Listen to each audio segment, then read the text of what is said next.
साथियों सभी को राम राम। आज आए हुए हैं हरियाणा के जिंद ज़िले में। हम जिंद रियासत है यहाँ की। एक राजा थे बहुत मशहूर यहाँ के, जो आसपास के कई ज़िलों तक इनका प्रभाव था और बहुत बड़ी रियासत है ये। ये रानी साहिबा से मिलवाते हैं आपको। ये सामने बैठी हैं।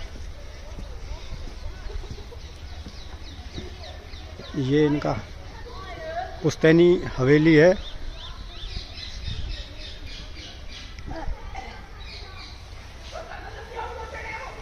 आए हुए हैं हरियाणा के जिंद शहर में और मिलवाते हैं आपको रानी साहिबा से। और पहले मैं रानी साहिबा, आपका बहुत बहुत स्वागत है और हमारा सौभाग्य है कि आपसे मुलाकात हो गई, क्योंकि रानी साहिबा बाहर ज़्यादा रहती हैं। सौभाग्य से इस बार हमारी मुलाकात हो गई। मैं आपसे सिर्फ एक दो ही सवाल करूँगा। जो राजाओं का ज़माना था और आज के ज़माने में आपको क्या अंतर महसूस हो रहा है, और युवा पीढ़ी के लिए क्या आप संदेश देना चाहेंगे? पहले टाइम में और आपके टाइम में जो आप पूछ रहे हैं, जिंद रियासत के टाइम में, रियासतों में राजाओं का राज था। जी जी जी। ठीक है, हम तो यही कहेंगे कि भी उनका राज ज़्यादा बेटर था। हम जो आजकल पब्लिक से सुनते हैं, जो लोकतंत्र राज है अपना, उसमें किसी लोगों की सुनाई भी नहीं होती।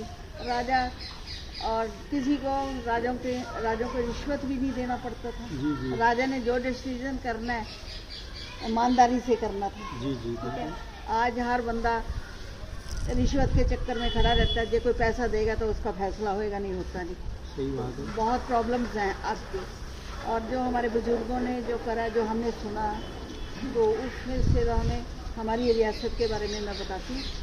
इंडिया राजा का बहुत न्याय वाला राजा बोलते हैं, और वो अपनी पब्लिक की तरह ही रहते थे। तो लोगों को ये भी नहीं पता लगता था कि हमारा राजा आ गया हमारे लिए। अच्छा, मैं एक बात ये सवाल और करूँगा, क्योंकि मैं खुद राजशाही का समर्थक हूँ। हाँ जी।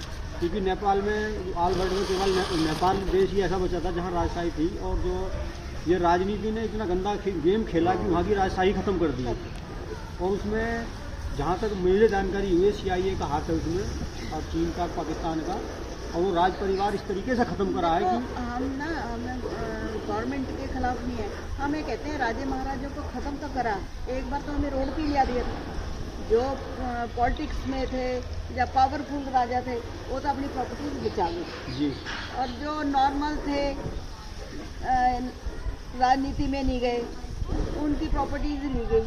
और ना हमारी फैमिलीज़ को गवर्नमेंट ने कभी कोई प्रीवी पर्स दिया कि भाई उनकी ज़मीन ने जायदाद ले ली, ना एजुकेशन का, ना कोठियों की मेंटेनेंस का।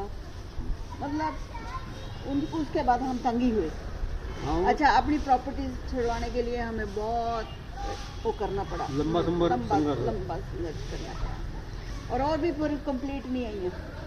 ये भी नहीं है कि पूरी मिल गई है।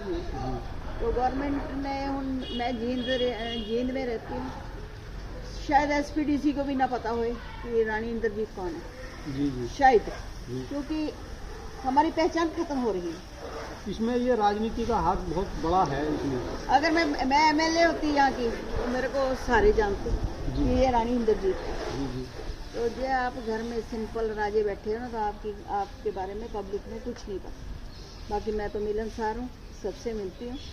एक इलेक्शन भी लड़ा 2005 में पासवान जी की पार्टी से। अच्छा लगा। 52 गाँव में घूमी, लोगों ने बहुत प्यार दिया। चलता है तो। अच्छा रानी जी, आपने हमें कीमती समय दिया, आपका बहुत बहुत आभार है। नहीं, आपका वेलकम है। आप आए, इतनी दूर से मिलने आए हो, तो हमारा भी फर्ज बनता है कि